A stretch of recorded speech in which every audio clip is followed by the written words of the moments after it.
Hello, welcome to Insight Sports Talk with your host, Johanna-Rosalye.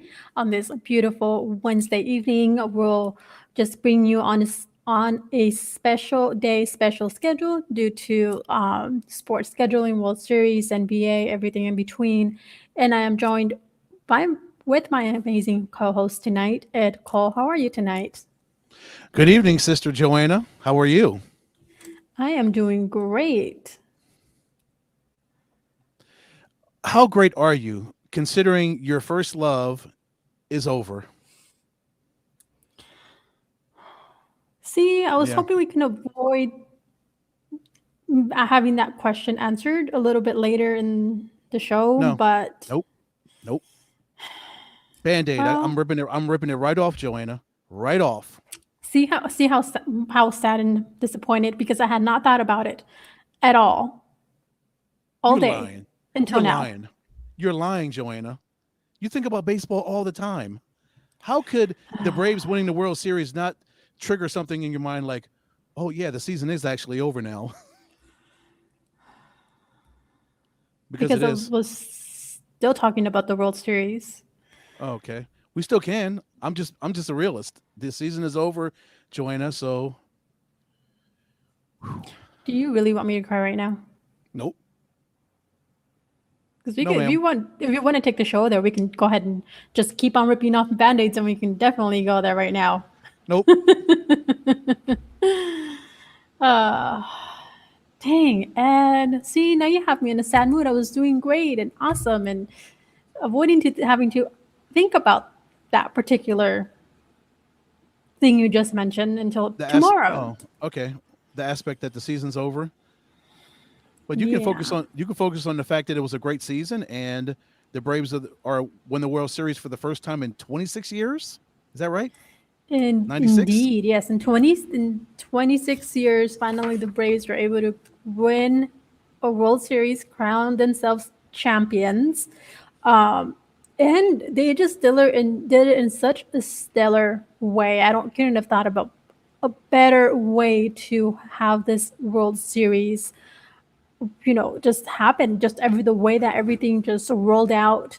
They beat the Houston Astros, the cheater team, if you want to, many are putting it that way still. And I know many baseball fans are happy at that aspect. And uh, the Atlanta Braves, they were the underdog going into not only the playoffs, but for them to make it all the way to the World Series, and despite the Astros having Correa, having Altuve, having Bergman, it was still not enough. Having the great coach Dusty Baker, who hasn't won a World Series since he was with the Los Angeles Angels. So if that could, I was that was the only thing I was looking forward to as far as the Astros winning the World Series is was for Dusty, and for Zach Greinke, a Diamondback, previous Diamondback, and him himself, was looking to make some history of his own. Unfortunately, that didn't happen, but it happened for the great Atlanta Braves, and they have Dansby Swanson, who has been a great asset to the Braves. Also, another Diamondback that came from their farm system, and it's just amazing to see Dansby just be such a star with the Braves, and what a tremendous player he has evolved, and even more, that he has to evolve in such a young age. They have the great Jorge Soler, who became his time to shine and became the MVP. Freddie Freeman, just to name, we'll get into all the details shortly, but it was just a tremendous outcome of the World Series. And my finally one of my predictions did come to fruition, and that was the Braves winning the World Series in 6 games. Well, congratulations on that. And well deserved for Atlanta.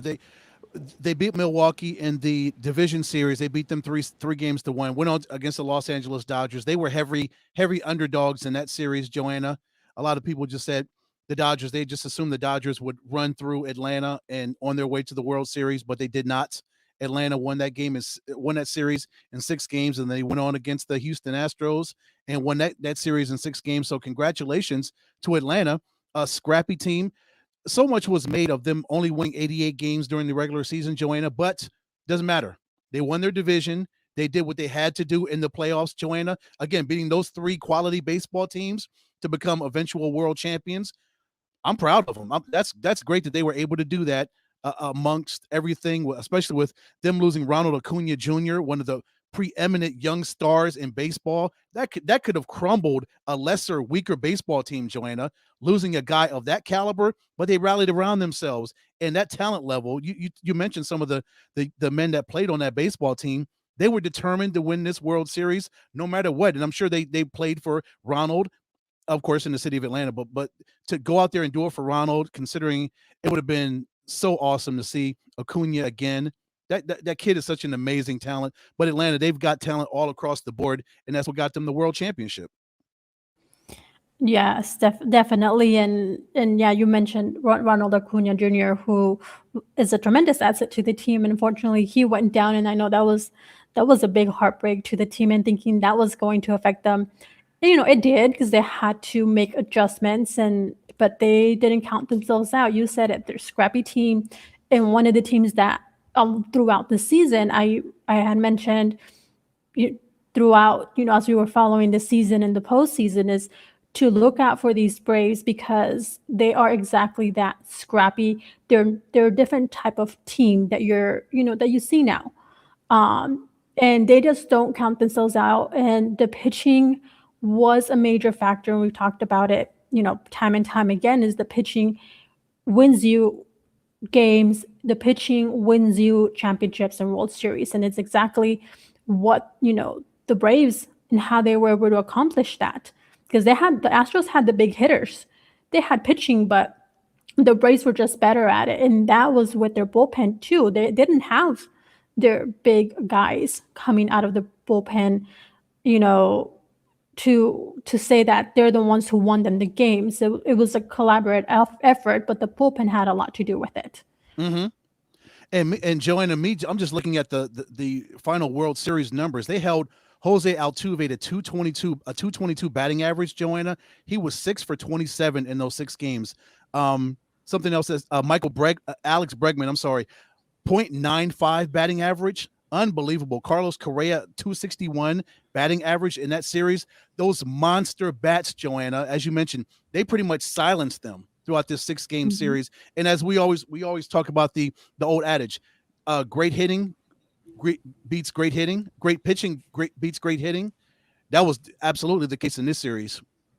Especially considering what happened in Game 1, Joanna, when they had their starter go down in Game 1 with a freak injury, and you're like, okay, how is Atlanta going to bounce back from this? You lose your starting pitcher, one of your aces in your starting rotation in Game 1, and still 5 games later they win the World Series. Despite that, Charlie Morton going down with the fibula break. So that was real unfortunate. They had already lost Acuna. Now, you lose Morton. It's like, oh my gosh, the last of the things that you want. And one of the things to point out is also the Braves. They went into the postseason being the worst, not only in the postseason, just record wise, and being unexpected to get as far as they did, but just in the regular season. They had, you mentioned it, Ed, how many games they had won in the season. So this is the one thing I love about baseball, and I love about the postseason, is exactly this, that anything can happen. Don't count anyone out, because Astros was the favorite team, and they had, on paper, the better players, but it wasn't enough. Exactly. Yes. I mean, I look at this Braves lineup. My gosh, this is an outstanding baseball team, top to bottom. My goodness gracious! And for them to do what they did in Game 6, holding Houston to 6 hits, Joanna, in their own building, in an elimination game for Houston, shutting them out 7-0. Wow, what a topper to that cake How great was that icing on the cake for Atlanta to go back to Houston and shut them out and win 2 of their 4 games in Houston to win the championship? That's great. They got 2 of 3 back home in Atlanta, but when it came down to it, they went to Houston, Texas, and held serve. Yeah. So you count just the total runs, not the hits or anything like that, just the Mhm. total runs scored for the Right. Braves in the World Series. That was 29. 29 in 6 games. 29 in 6 games. And I'm looking, Joanna, on the flip side. Let's go to Houston's side. They shut the Astros out twice. Shut them out in game 3 and in game 6. Game 1, they held them to 2 runs, Joe. And game 4, they held them to 2 runs as well. And wow, talk about shutting those bats down when it's needed in October/November.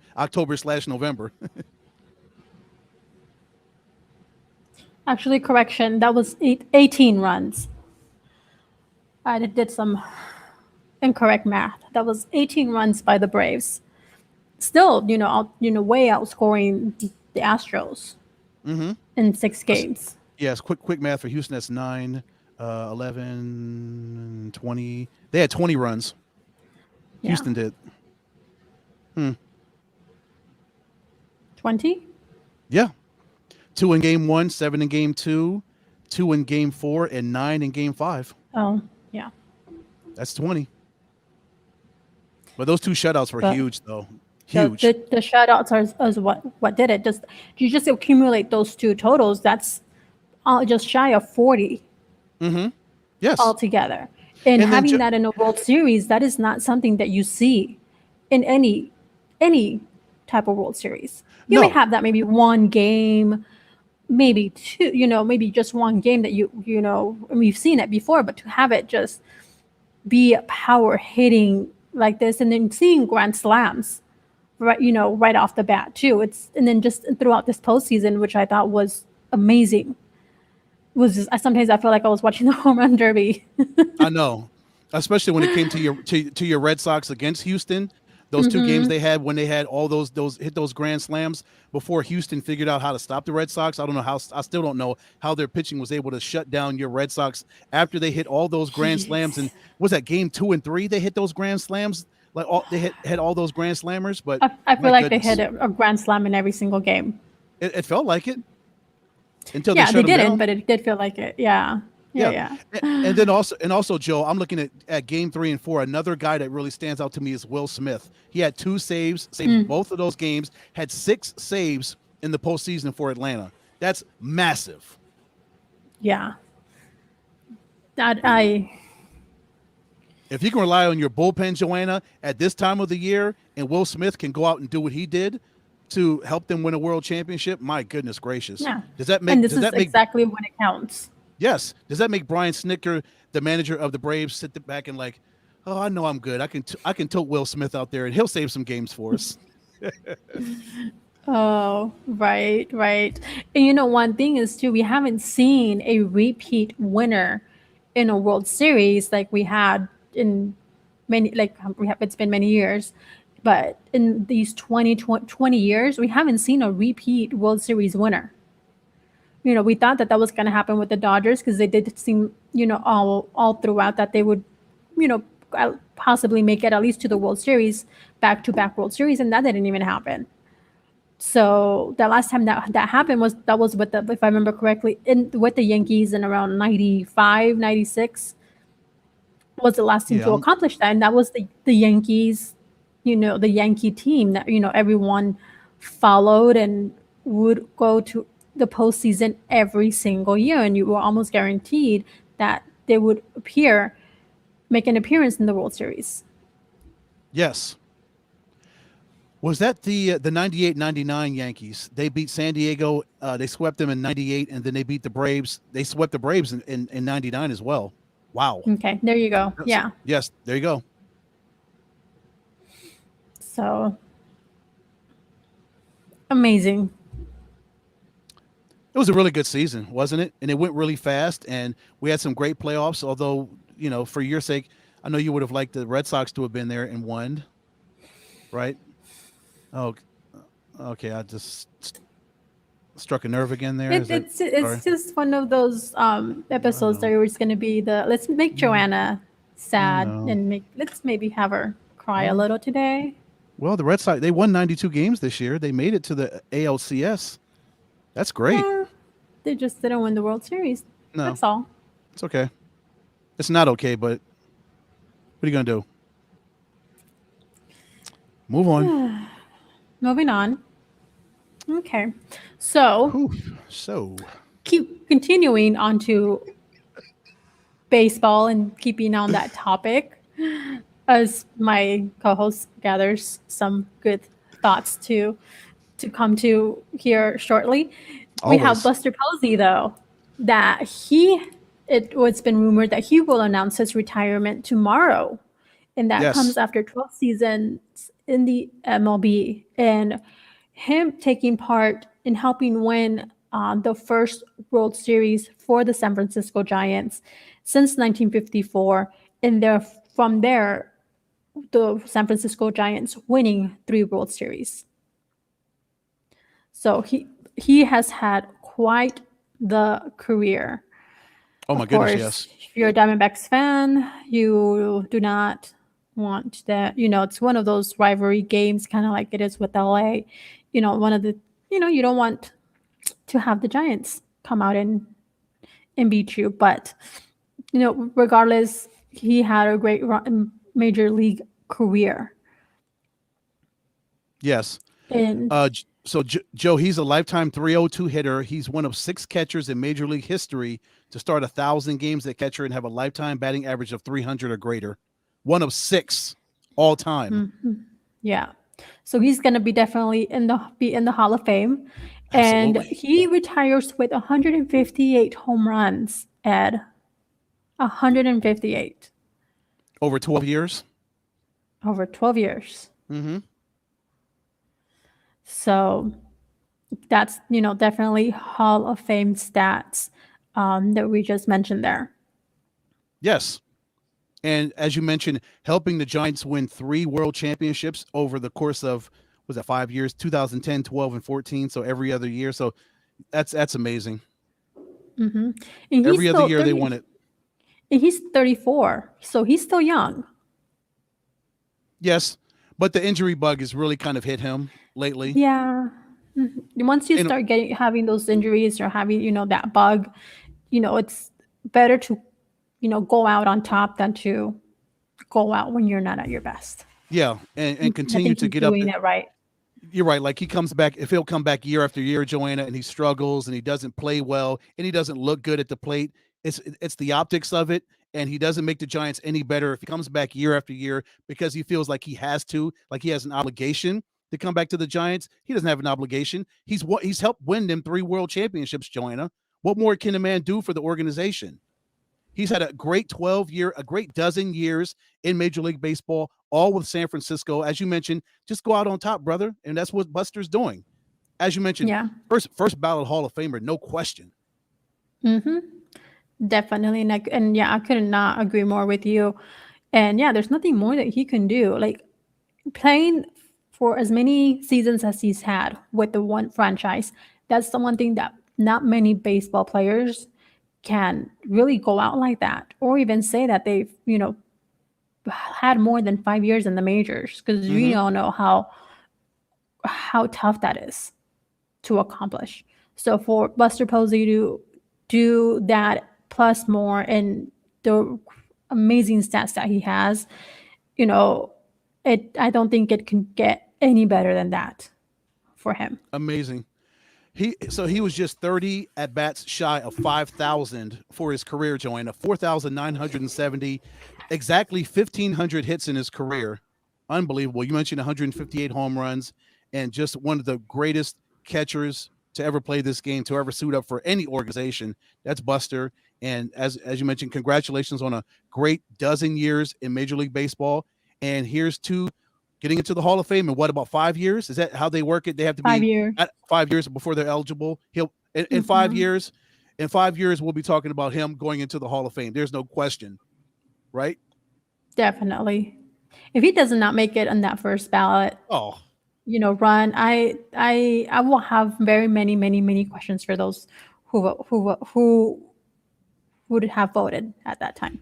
And if he does not, Joanna, you and I are getting on a plane. We are going to Cooperstown, New York, and we are going to raise Cain until they put Buster Posey in the Hall of Fame.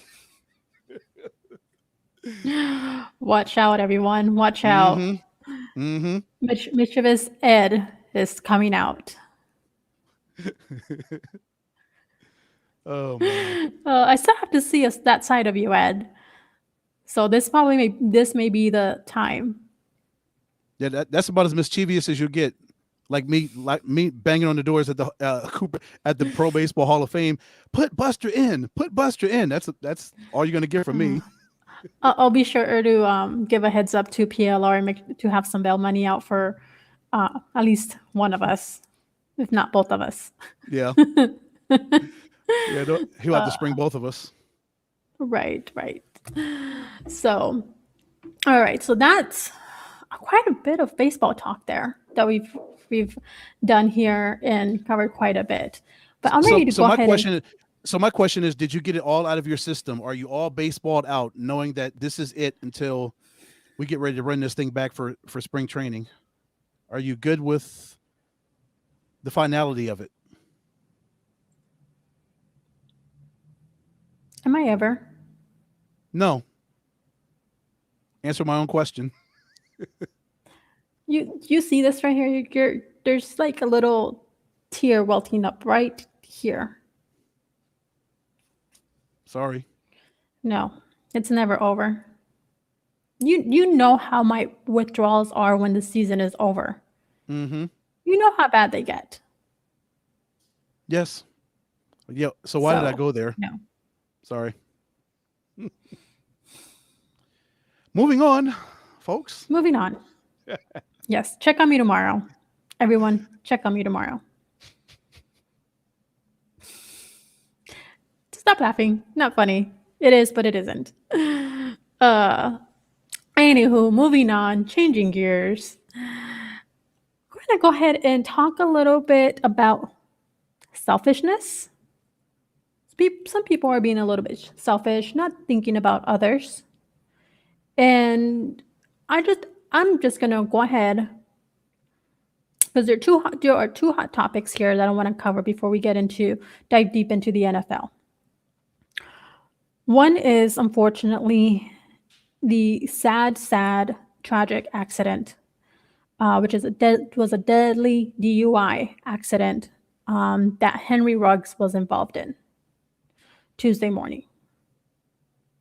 And this really, really breaks my heart and angers me and just culminated with emotion when I heard this news and just even talking about this.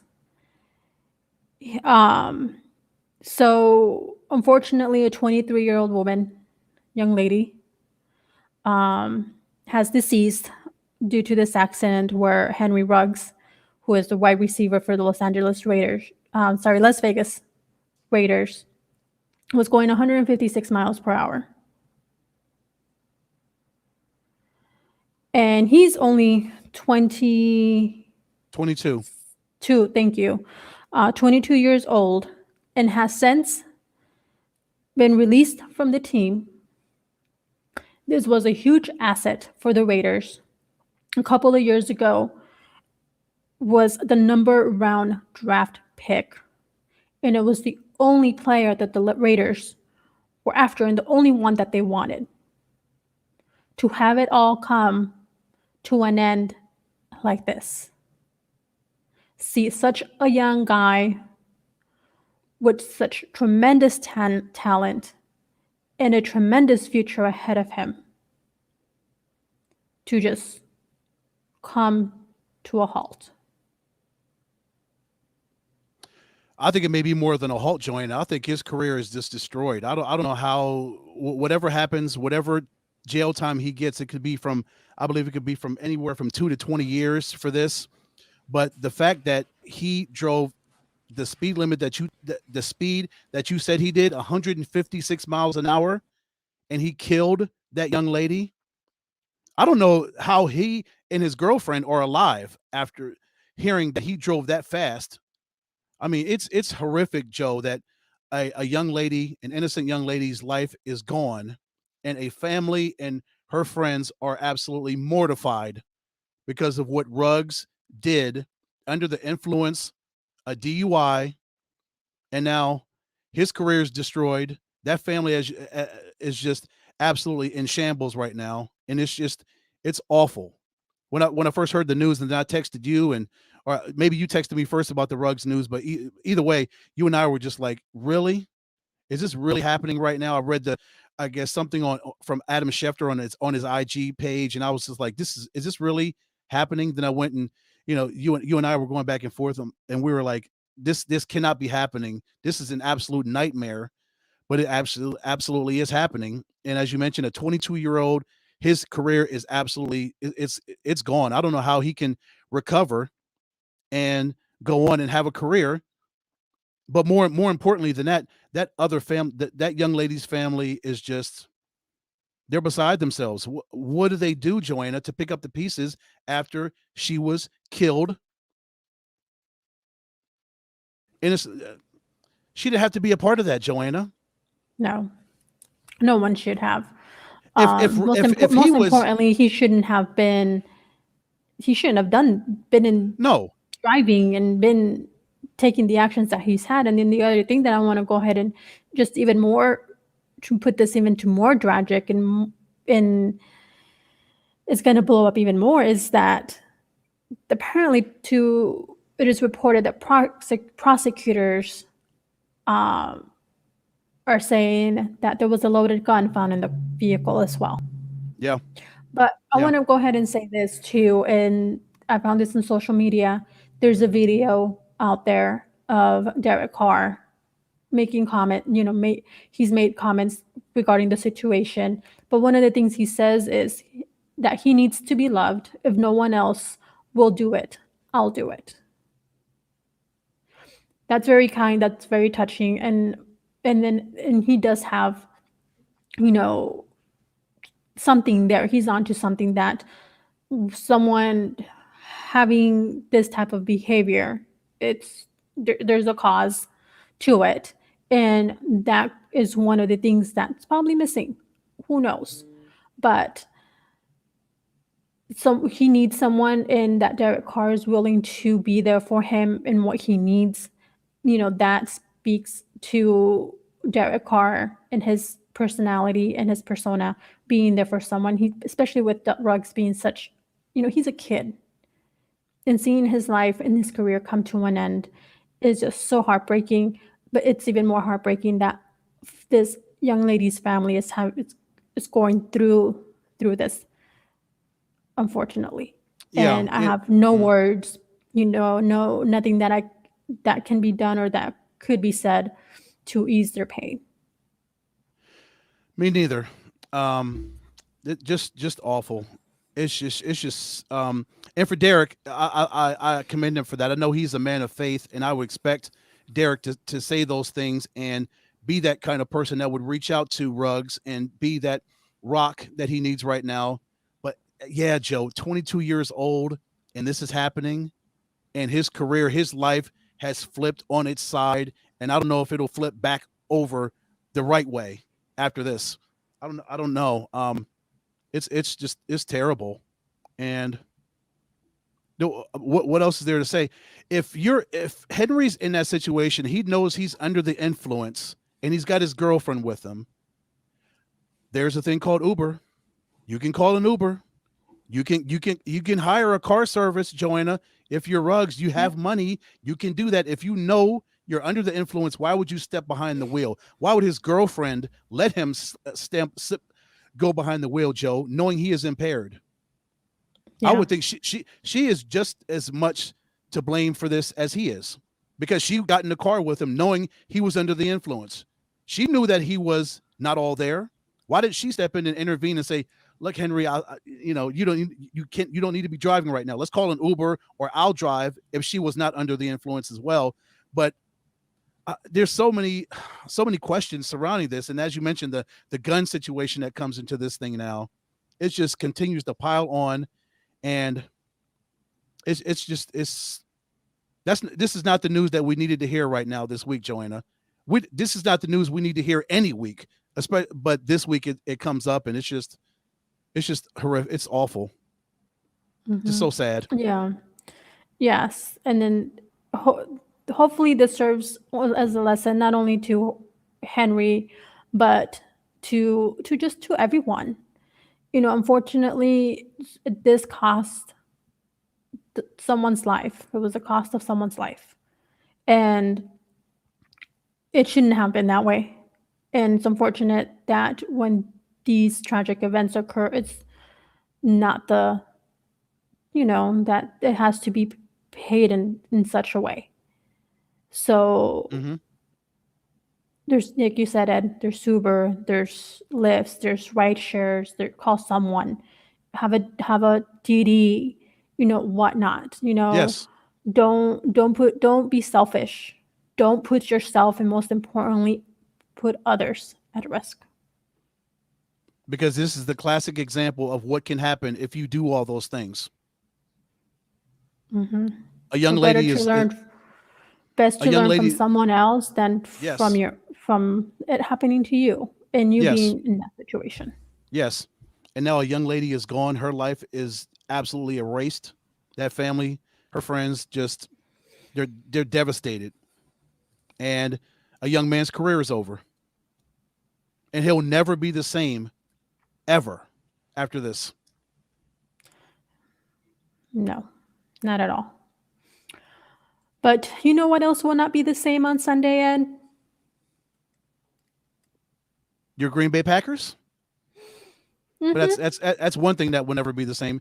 The Denver Broncos will never be the same, but the Los Angeles Rams, ooh, is that am I kind of leading the right direction? Am I in Well, your you, wheelhouse you right there hit kind of? you hit the nail on the head with the Packers. That's where I Oh, was going with oh, this. okay. Is that on Sunday the Packers will not be the usual Packers that we see each and every football week. This last week they played on Thursday against our beloved Arizona Cardinals. We'll get into that momentarily, but Aaron Rodgers has tested positive for COVID. He will not be playing on Sunday. And instead, we have Jordan Love, who will be stepping in for Aaron Rodgers and will be, this will be the time for him to step up and to shine. Mm-hmm. And I'm very intrigued to see how he's going to be out there on the field. And it's going to be just overall an interesting situation on Sunday because Aaron Rodgers is not the only one that will be sitting out that game. There's various others. Even their third string quarterback is not going to be counted upon. So Jordan Love, hopefully he will be in the clear come Sunday and they will not be affected any further. But that is one of the things with Aaron Rodgers to mention for Sunday, and it has come to light too that he has said that he was immunized, utilizing his words, Mm-hmm. but it comes to light that he actually was not. And apparently, it seems that the organization knew, and now NFL is putting it on the organization to take matters into their hands, and apparently, protocols were not followed, it seems like. So, others being selfish, once again, not following or breaking the rules or bending them, however you want to put it.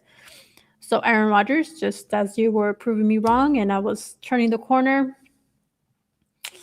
I'm not so happy again. That's really unfortunate, Joe. Especially as the Packers are on a 7-game winning streak, the hottest team in the National Football League outside of the Cardinals.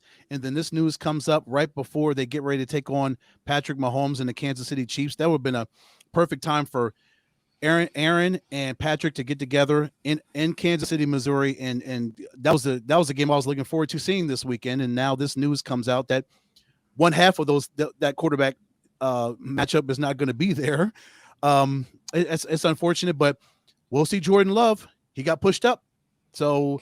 But you know what? It would have really been a matchup that we've been wanting to see. I know it had been, but to this point, would it have really been because of the Patrick Mahomes we come to see play this season? Wouldn't it have been maybe worse for Patrick Mahomes having Aaron Rodgers out there on the field? Come on. Possibly. We saw Thursday's game. Mm-hmm. We know Aaron Rodgers. Right. And we've seen how tough and the Green Bay Packers have been and how they are. So I don't think it would have been any prettier for the Chiefs and for Mahomes. So I think with Jordan Love out there on the field, we're probably going to see a little bit more of a better matchup.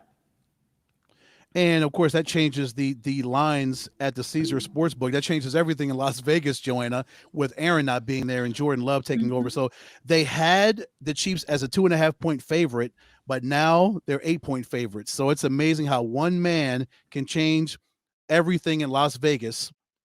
That the Chiefs are now, they moved up 5.5 points as far as them being favored in that game on Sunday, but it hasn't been a pretty season for the Chiefs in general, Joe.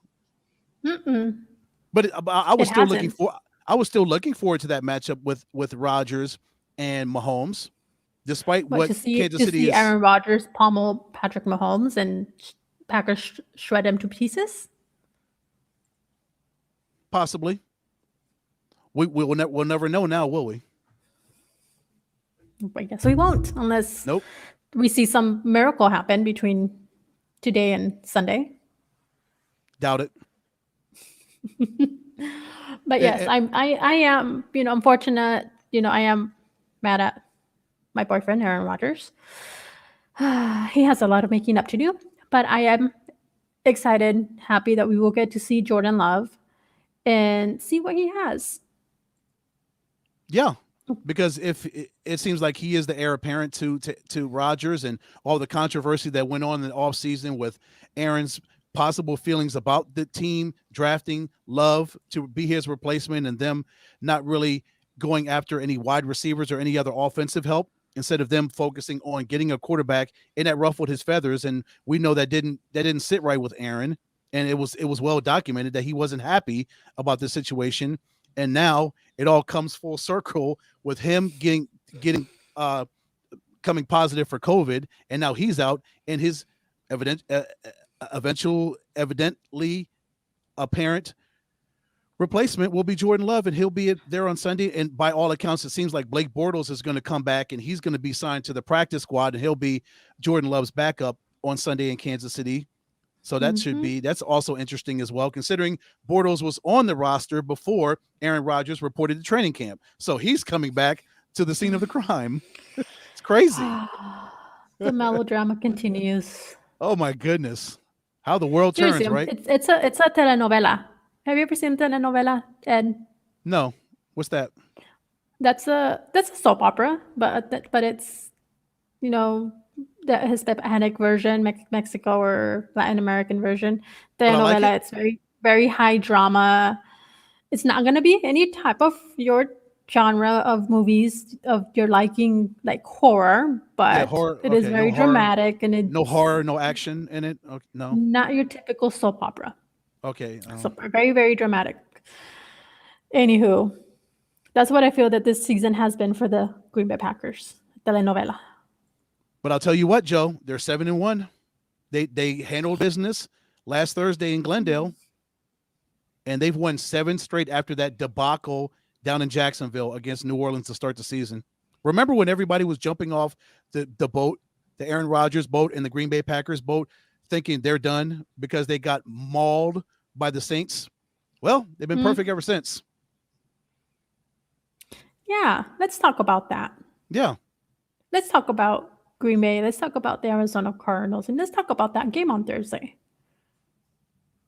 I know it's What almost a been a week, but we have to at least what a touch on game! it a little bit.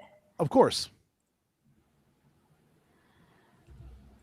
what a game that So was, huh? tell me how much of an emotional wreck you were watching that game.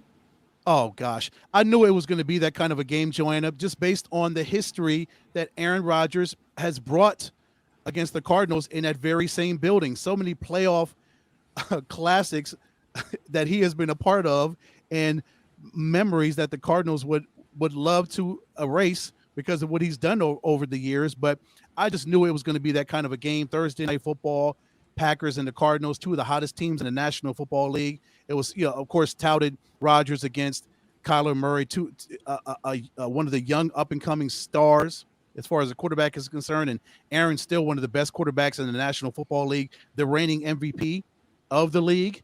And we knew it was going to be that Mm-hmm. kind of a game, and it lived up to the hype. 24-21. Unfortunately, it ended the way it did for the Cardinals, with Kyler Murray and AJ Green not being able to hook up, and them being out of sync on that last play that was intercepted by Douglas, the cornerback, and the winning streak for the Cardinals is over, and it ended in that fashion. Just disappointing. Yes. So the Arizona Cardinals are still not able to beat Aaron Rodgers. It seemed like it was going to happen, like you were saying, and just a terrific game. And it was more than I know I expected a great game, but it was more than what I was ready for. The last time the Arizona Cardinals came became victorious against the Green Bay Packers was in 2015. That's how long it's been. And they haven't been Wow. able to beat Aaron Rodgers and the Green Bay Packers since. And then that 2015 was a 38-8 victory over the Packers, where they sacked Aaron Rodgers 8 times, and they returned 2 fumbles for touchdowns.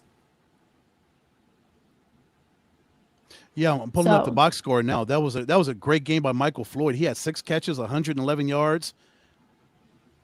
David Johnson, when he was here, he had 3 for 88. He mm, had a great game that day. Wow, they held Green yeah, Bay to under 200 yards of offense that game, Joanna. Wow. yep. And Green Bay only scored in the third quarter, 8 points. Yep. Yeah, the Eddie Lacy So, touchdown. That's right. Mm-hmm. yep. Yep.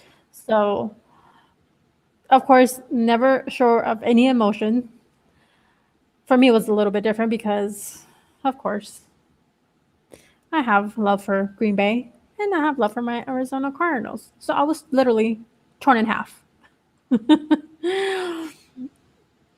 But I still cannot believe, like you mentioned, that last play and such a miscommunication there.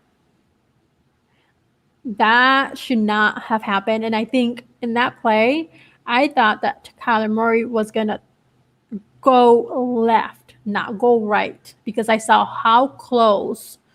I forgot who that was so close. Oh my gosh, I'm blanking out here, but because when you're seeing them both go and make that run, I was like, nope, he's too attached. He's like right on his hip. He's right on him. And I saw someone, I can't remember who it was, but I remember someone else, one of the other players, going around and going left, and it seemed like he was open. So I thought that Kyler Murray was gonna go left, but he ended up going right. And I was like, no. And exactly what I feared is exactly what happened. But great game nonetheless. Never did not leave short of any expectations that at least I had.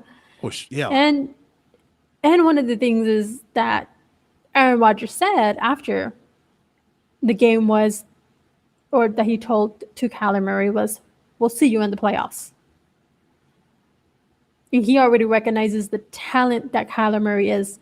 Just so young, second year in as a quarterback in the NFL, and and has respect for him, and seeing the talent and how far he can go, and not only that, but can also take the team.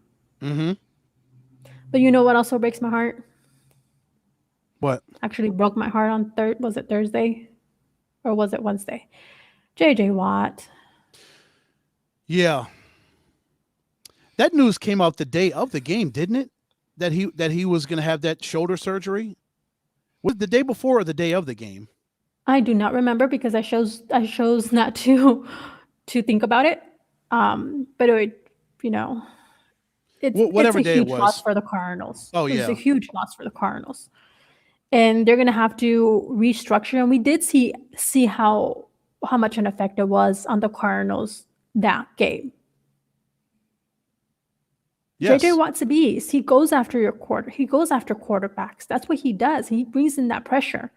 And we saw that how much he did that the prior game. And what game would they need him the most, Joanna, this season? Would it be against Aaron and the Packers? They needed JJ more than ever that night last Thursday against Rodgers.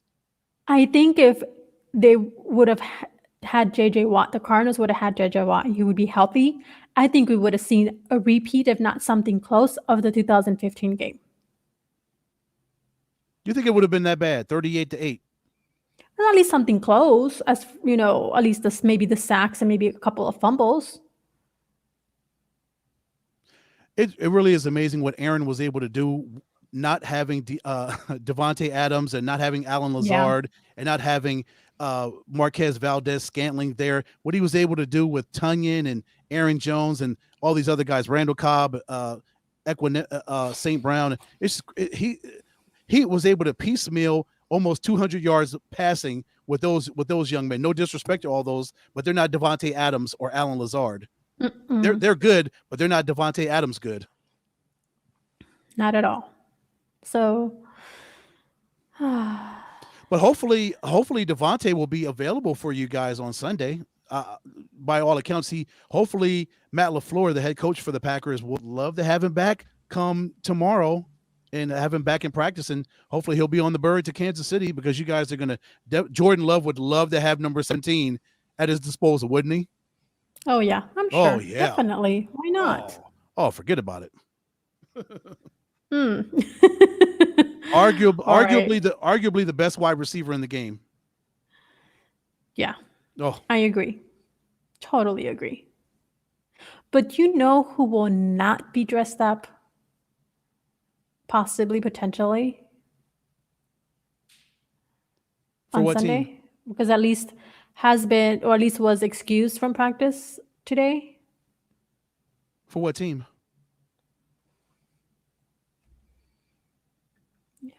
Um,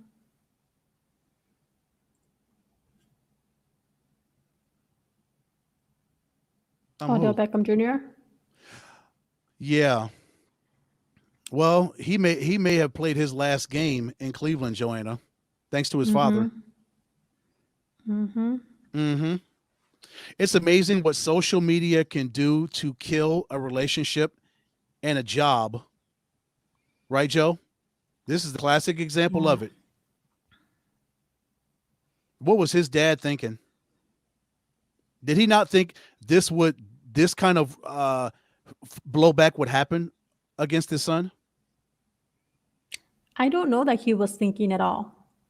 Clearly not. Really. Otherwise, he wouldn't have put all that stuff on social media, knowing it was going to hurt his son, thinking it was not going to hurt his son in his career. I think he was trying to make a point, and I totally get that, but that was totally not the right way to do it. It totally backfired on him. Odell, he has not commented at all, at least that I'm aware of. So that's going to be a story that will continue to evolve as the days move on. So I just wanted to touch on that a little bit. But we are down to our last few minutes, getting down to the wire. So do not want the show to get away from us and not do the good, the bad, and the ugly, Ed. Of course. Let's do it. So, go ahead and kick it off. Been talking about ugly, so let's just go ahead and rip off the band-aids and get the uglies and the bads out of the way and end the show on a good note. So go ahead and give Okay. me your ugly. Oh, my ugly is the Detroit Lions. They got they got plastered at home by the Philadelphia Eagles, 44-6. Boy, I'm sure Jared Goff was, if he knew what he was going to get himself into when they made that deal to swap him and Matthew Stafford when he got to Detroit. Oh my goodness gracious, they're 0-8. Wow, they're. What more can I say? Dan Campbell is in way. I feel for him in his job as the head coach of the Detroit Lions, but wow, that's a bad football team. They got killed. That's my ugly. 0-8, and they got beat by 38 at home. Ooh. Wow. So, can I Kind of takes ask your you this? kind of takes your breath away, doesn't it? Looking at the stats, Ed, Jared Goff, 222 yards passing. Yeah. Mm-hmm. What about Jalen it? Hurts, 123 yards passing. 103. Yep. 103. Okay. I see where you're going. So let me throw out a number to do a bullet point to that bullet point. Rushing yards for Philadelphia, 236. 236, right? 236. Detroit, 57. 5-7. 57 yards rushing. Philly almost 250. That's why Jalen didn't have to throw for 100. He only threw for 103 because he had 5 guys, So including himself. They ran for almost 250 yards, Joe. I get that, but how are you going to have 222 passing yards and not have a larger score than 6 points? Because he didn't throw a touchdown pass. But I look you at should have thrown a touchdown pass. That's He the should have. point. That how are you going to throw that many yards Mm-hmm. and not score a touchdown or throw for a touchdown? I mean, Credit the Eagles defense for holding them out of the end zone. yeah. Five for But 14 horrible for the Lions. Yeah, 5 for 14 on third downs, Joanna. We'll do that for Detroit. You only convert on 33. You Yeah. convert on the third of your third down conversions. That's why you only get 6 points. That's why you only get a Jefferson 8-yard. You get a touchdown run, but no touchdown passes. I get it. Mm-hmm. I'm just pointing out that's unacceptable. Oh, quite clearly unacceptable. What is your ugly that's unacceptable? What's unacceptable? That's my ugly. I agree with you. That's my total ugly. Oh, the Lions? Okay. Yeah, I agree. Yeah, that's what I have too. That's just horrendous. Yes. Okay, what's your bad? Your turn. My bad. It's a lot of bad on Sunday. Why are all my guys, all my peoples, my men, making me not happy? Because now I have to throw another one of my favorite guys under the bus, and that's Tom Brady. TB and TV. Mm-hmm. That was Tom Brady and the New Orleans Saints. He cannot catch a break with them. Yeah, you're right. Seriously. Like, what the heck? So, that's my bad.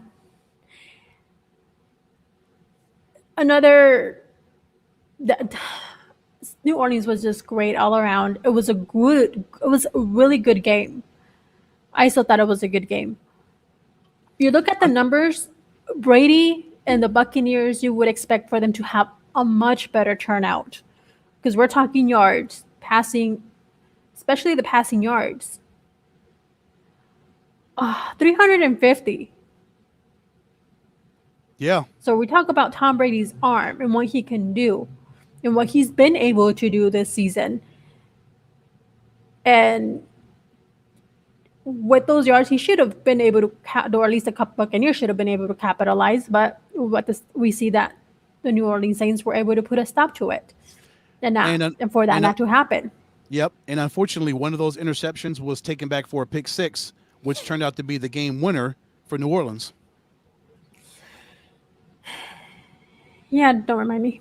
Yep, but it's unfortunate that the Saints lost Jameis Winston for the season with the ACL in that game. Yeah. Oh, so sad.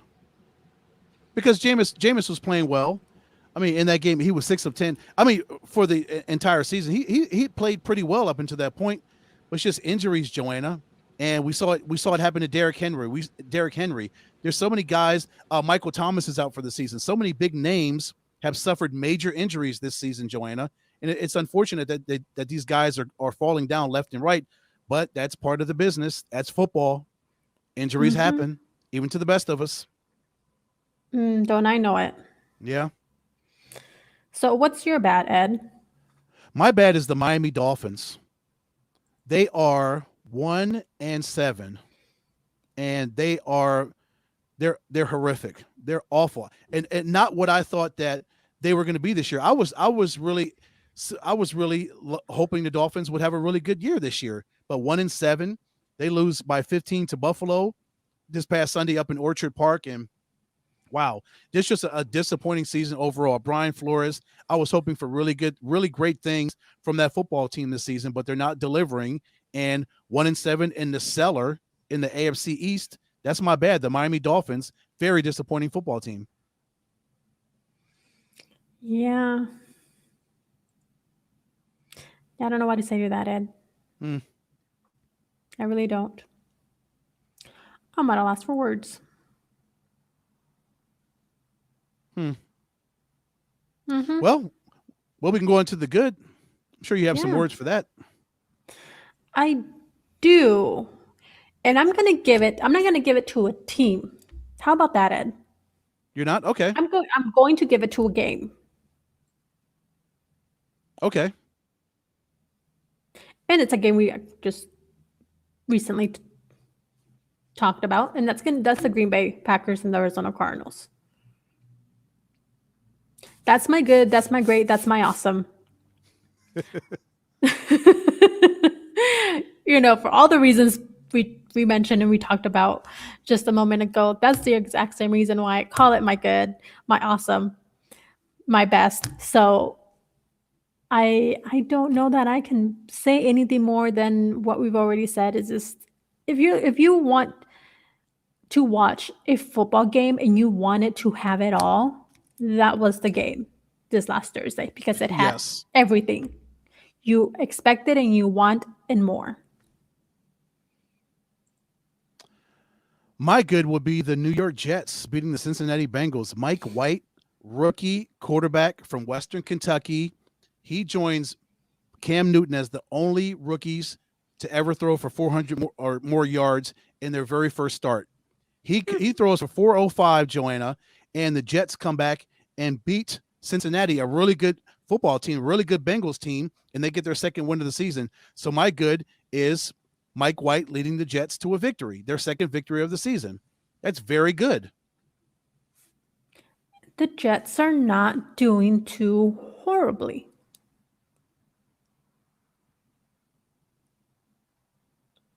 That's all I'll say about the Jets.